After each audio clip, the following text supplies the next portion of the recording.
மத்திய கிழக்கில் அமெரிக்கா மற்றும் இஸ்ரேல் படைகள் நடத்தி வரும் போர் 20 நாட்களை கடந்துள்ள நிலையில் இஸ்ரேல் பிரதமர் பெஞ்சமின் நெதன்யாகு நேரலையில் தோன்றி அதிரடியான கருத்துக்களை பகிர்ந்துள்ளார். கடந்த சில நாட்களாக அவர் இறந்துவிட்டதாக பரவி வந்த வதந்திகளுக்கு முற்றுப்புள்ளி வைத்த அவர், நான் உயிரோடுதான் இருக்கிறேன், அதற்கு நீங்கள் அனைவரும் சாட்சி என்று கூறி தனது உரையை தொடங்கினார். இந்த போர் மக்கள் நினைப்பதை விட மிக வேகமாக முடிவுக்கு வரப்போவதாகவும் அவர் நம்பிக்கை தெரிவித்துள்ளார். ஆபரேஷன் ரோரிங் லயன் என்ற பெயரில் நடத்தப்படும் இந்த தாக்குதல்களால் ஈரானின் அணுசக்தி உள்கட்டமைப்பு மற்றும் பாலிஸ்டிக் ஏவுகணை தயாரிப்பு திறன் முற்றிலும் முடக்கப்பட்டுள்ளதாக நெதன்யாகு கூறினார்.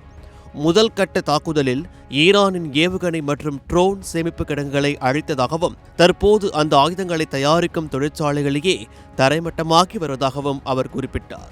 ஈரான் இப்போது ஒரு வெற்றுக்கூடாகிவிட்டது, நாங்கள் வென்று கொண்டிருக்கிறோம் என்று அவர் பெருமிதத்துடன் தெரிவித்தார். ஈரானின் புதிய தலைவராக அறிவிக்கப்பட்ட மொஸ்தபா காமேனி இதுவரை மக்கள் முன் தோன்றாததை சுட்டிக்காட்டிய நெதன்யாகு ஈரானின் உயர்மட்ட தலைவர்களிடையே கடும் மோதல் நிலவி வருவதாக தெரிவித்தார். ஈரானில் ஆட்சி மாற்றம் ஏற்பட வேண்டுமென்றால் அது அந்நாட்டு மக்களின் கைகளில் தான் உள்ளது என்றும் அதற்கு தேவையான சூழலை இஸ்ரேல் உருவாக்கித் தரும் என்றும் அவர் கூறினார். வெறும் வான்வழி தாக்குதல்களால் மட்டும் ஒரு புரட்சியை ஏற்படுத்த முடியாது என்றும் அதற்கு தரைவழி தாக்குதல் மிக அவசியம் என்றும் அவர் சூசகமாக தெரிவித்தார்.